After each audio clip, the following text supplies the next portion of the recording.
A state of alert. Do not forget that we are going through difficult times and much prayer is needed.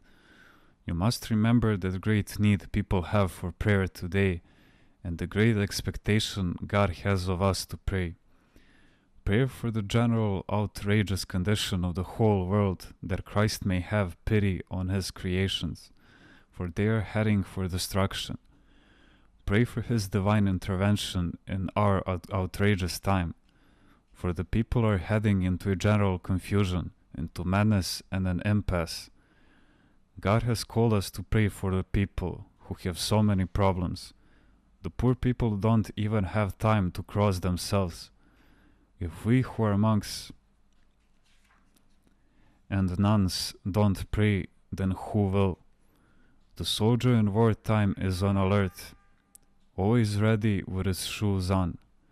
The monk must also be on alert. How I would have loved to be a Maccabee, to withdraw to the mountains and pray constantly for the world.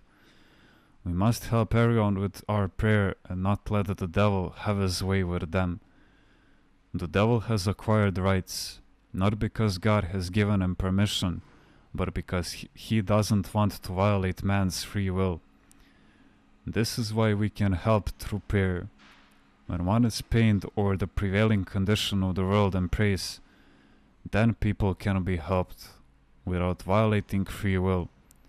If you continue with the grace of God a little further, we can begin to make some progress on the issue of prayer, to put into effect a certain order, to be a radar station of prayer, for the urgency of the times requires it.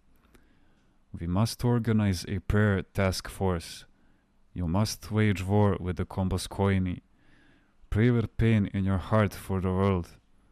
Do you know what great power such prayer has? I am deeply hurt to see monks who act in human ways and not with prayer through God in matters which are difficult to achieve by human means. God can put everything in order. When one does good spiritual work, then, through prayer alone, one can build monasteries, equip them with all the necessary things, and help the whole world. There is no need to even work, as long as one prays. A monk must try not to worry over every little difficulty, whether it is personal or affects a fellow human being, or even the general state of society, but should instead resort to prayer and send through God many divine powers. After all, a monk's work is precisely the work of prayer, and if any monk has not realized this, his life is without meaning. For this reason, he must know that every worry which urges him to seek human solutions to various problems, with suffering and headaches, is a result of demonic temptation. When you see yourselves worrying about matters which have no human solution, and you don't put them in God's hands, you must understand that this is a machination of the devil, to distract you from prayer, with which God can send not only divine power but many divine powers, and this divine help will then be not simply divine help but a miracle from God. From the moment we begin to be troubled and anxious, we prevent God from intervening.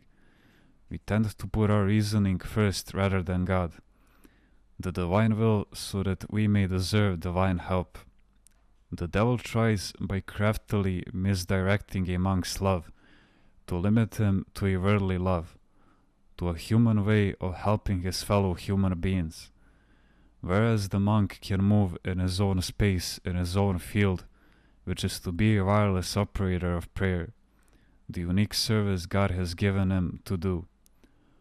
All the other things a monk may do through his human efforts are of secondary importance.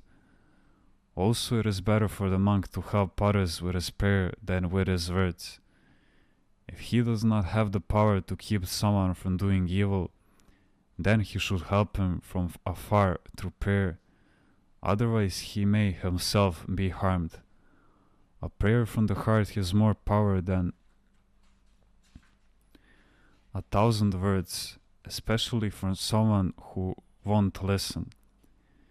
Even though people say that I help those who come here to see me, I consider my true help to people to be my reading of the Psalms for an hour and a half each day.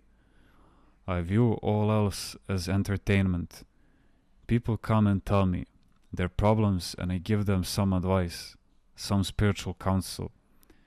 As such, any help they may receive is not from me, for it is the prayer that really helps. If I could devote all my time to prayer, I think I would be helping more people. Let's say I see 200 suffering people a day. Are there only 200 people suffering in the world?